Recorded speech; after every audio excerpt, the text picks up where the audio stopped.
ba léegi ñu ngi fii ci Cordec ci élection bi xam ne moo ñu fi indi suba ba léegi mooy élection bureau comité de santé bi ci poste urbain bi tey suba bi ñu waxee que président sortant bi di El Hadji Malick Cissé mu wax ñu lu am solo maintenant nag bureau bi élire nañ ko ñi nga gis nii ma nekk ki ma jàkkaarlool di grand Sakho moom naa ko bàyyi mu présenté wax leen moom mooy kan moom lañ élire président ñi nekk ci côté ñi moom mooy membre bureau bi dana leen présenté léegi bureau bi yëpp après ñu laaj ko moom itam nan la fas yéene liggéey kon Sakho ñu nuyu la laaj la nga présenté avant tout balaa ñu démarrer. voilà ñu ngi leen di gërëm di sant yàlla avant tout julli si yonent bi sallallahu alayhi wasallam di gërëm waa Koungheul yëpp di gërëm aussi sama naataango yu ma àndaloon sama équipe bi kii mooy Dame Diaw moom mooy trésorier général bi kii mooy Mariama Top moom mooy vice présidente bi kii mooy Oumar Ndiaye moom mooy trésorier adjoint vraiment suñ campagne bi sonn nañ ci trop def nañ ci lépp lu ci war moo tax tey xëj na yàlla fayee ñu lii ñu ngi koy sant bu baax bu loolu weesoo nag ñu ngi gërëm aussi population koungheuloise bi yëpp parce que ñëw nañ massivement ñëw jàppale ñu wane ne daal affaire yi ñun ñëpp ñoo bokk Koungheul benn la kenn mënu koo xar ñaar kon damay woo Koungheul waa yëpp ñun ñëpp ñu jàppalante liggéey pour développer suñu gox parce que amuñ lenn lu Koungheul rek moo ñu ñor donc ñun suñu mbébét mooy poste de santé bi fi ñu ko fekk ñi fi nekkoon def nañ ay jéego yu mag a mag a mag tey bëgg nañ ñu nit ñu yokku ci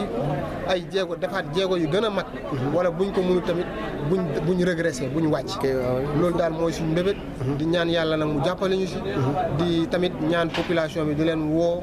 ñun ñëpp ñu ñëw bokk ci gestion bi ñun ñëpp ñu mun a soqali suñu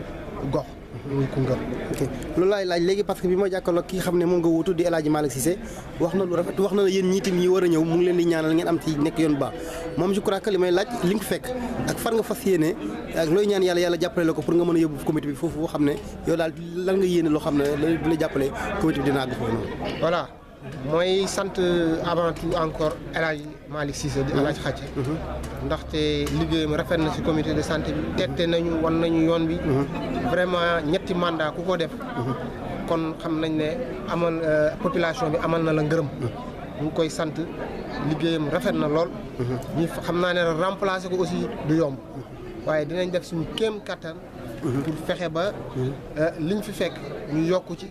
wala fi mu tolloon it ñu toll fi waaye daal buñ sañoon danañ ci def ay jéego yu mag a mag a mag a mag ba yokk ko hôpital bi développé am tous les équipements yu nga xam ne hôpital war na ko am poste de santé war na ko am aussi personnel bu doy ak aussi garab yoo xam heure boo ñëwee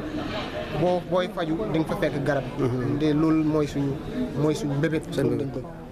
ci biir bala ma la bàyyi mooy question mujj bi rek gis naa ne bi élection yi jeexee yow ak ki nga doon jogantal ngeen mel ni mbir la fekk amul benn problème loolu nu mu demee noonu wala yéen da ngeen wane ne Koungheul ngeen dëkk wala doy parce que gis nañ ne yow yaa ko raw am nga 44 moom mu am 30 xam nga mais gis naa ne après élection bi jàmm amaat lépp amaat loolu noonu loolu lan la. waaw Mbossé damay wax ne avant tout. sama sœur la. ok parce que Mbossé lu mu jàpp tey bu sama yaay ñëwoon ne ko bàyyi mu bàyyi maa ngi moom du lii moo ñu boole xëj na dafa waroon a jëmmal jigéen ñi moo tax mu bokk waaye du affaire ñun ñaar dañuy xëccoo duñ mos a xëccoo maa ngi moom duñ réeroo ci dara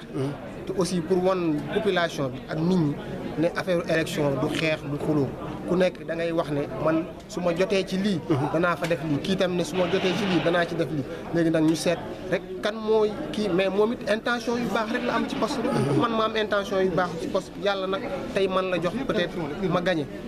maa ngi koy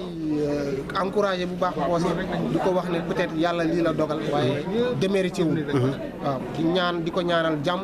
di ñaanal waa Koungheul yëpp jàmm ok jërëjëf di ko ñaanal jàmm di ñaanal kan ku ñu jàkkaloon léegi moom mooy Amadou Sakho de kii moom lañu fal bees mu nekk président comité de santé bi ñinti lu ñu def di ko ñaanal rek mission bi mu am métti na trop mais yàlla na ko yàlla jàppale ak ñu mu àndal mu nekk bu mu sotti Koungheul yëpp jàpp si xam ne doomu Koungheul la ku yàggaa liggéeyal Koungheul la bu jëlee lii lu xam ne amul fay amul dara nar ko boole liggéeyam tout simplement Koungheul moo ko ñor kon grand ñu ngi lay wax bon vent yàlla jàppale la ba sa mission nga réussir ko incha allah jërë ngeen jëf